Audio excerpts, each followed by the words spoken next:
दिन राति खबर रे आपनकु स्वागत। आज मु आपनक पई नहीं आसीछि देश विदेशर 5टी खबर।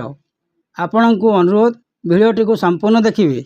1 नंबर समस्त जिलापालଙ୍କୁ निर्देश कार्य विनियोग हेउ बजेट रे आवंटित अर्थ। ओडिशा विधानसभा रे 2024 रु 2025 आर्थिक वर्ष पई बजेट पारित होईछि। तेणु सरकारक निर्देशानुसार बजेट रे आवंटित अर्थ विनियोग करिवा पई पदक्षेप निया जाऊ बोली समस्त जिलापालଙ୍କୁ निर्देश दिया जायछि। एही परिप्रेक्षी रे अर्थ विभाग पक्षरु समस्त जिलापालଙ୍କୁ कहा जायछि जे चलित आर्थिक वर्ष पई गत जुलाई 25 तारिख रे ओडिशा विधानसभा रे बजेट आगत करा जायतिला एवं सेप्टेम्बर 10 तारिख रे यह पालित होईछि। विभिन्न विभागर खर्च दाबी अनुसार समस्त नीति नियम अनुसरण करी पांठि विनियोग करिया पई पदक्षेप निया जाऊ बोली विभाग पक्षरु कहा जायछि। 2 नंबर आधार ई केवासी पई विद्यालय छाड़ी आधार केंद्र रे छात्र छात्री। आधार ई केवासी पई विद्यालय छाड़ी आधार केंद्र रे छात्र छात्री अस्तरंग ब्लॉक आधार केंद्र रे ना नथिबा भिड़ घंटा घंटा धरी धाड़ी ठिया हेबा परे भी सेवा मिलु नथिबा अभियोग। ई केवासी पई विद्यालय छाड़ी आधार केंद्र रे छात्र छात्री भिड़ बहु महिला पिला छुआ धरी धाड़ी रे ठिया होइछन्ती। घंटा घंटा अपेक्षा कले सेवा मिलु नथिबा अभियोग होछि। पुरी जिला अस्तरंग ब्लॉक आधार केंद्र रे नाही नथिबा भिड़ देखिबा को मिलछि। बहु संख्या रे महिला निज पिला छुआ को धरी दिन राति धाड़ी रे ठिया हेले मध्य आधार संशोधन होई पारुनी। अनेक छात्र छात्री मध्य आधार रे निज नाम तुरंत संयोग न कले आउ राशन सामग्री मिलिबो नाही बोली प्रचार हैला परे आधार केंद्र रे भिड़ जमिछि।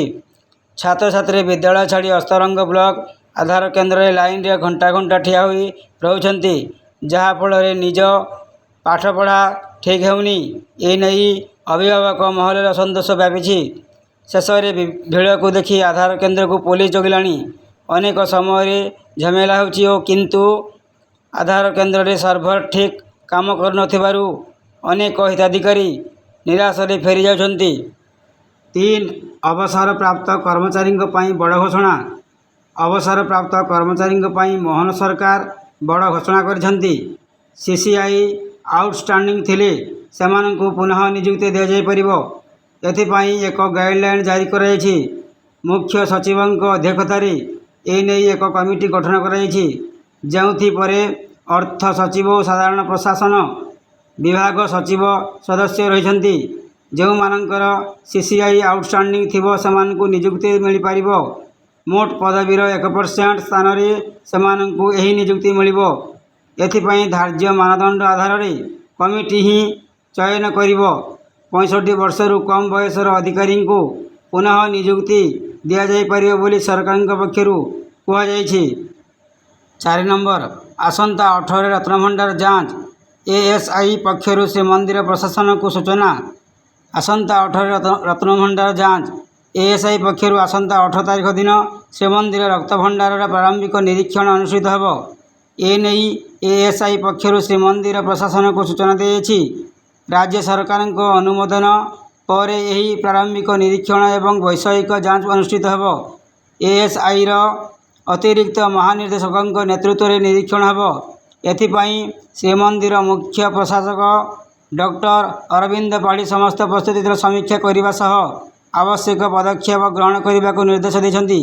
पूर्वरु राज्य सरकार अनुमोदित एसओपी अनुसार बाहर और भीतर रत्नभंडार समस्त अलंकार अस्थायी स्ट्रंग कोठरी को स्थानांतरित हो सारी पर एएसआई को संरक्षण तथा मरामती कार्य हाथ को नेबा को श्रीमंदिर प्रशासन अनुरोध करथिले।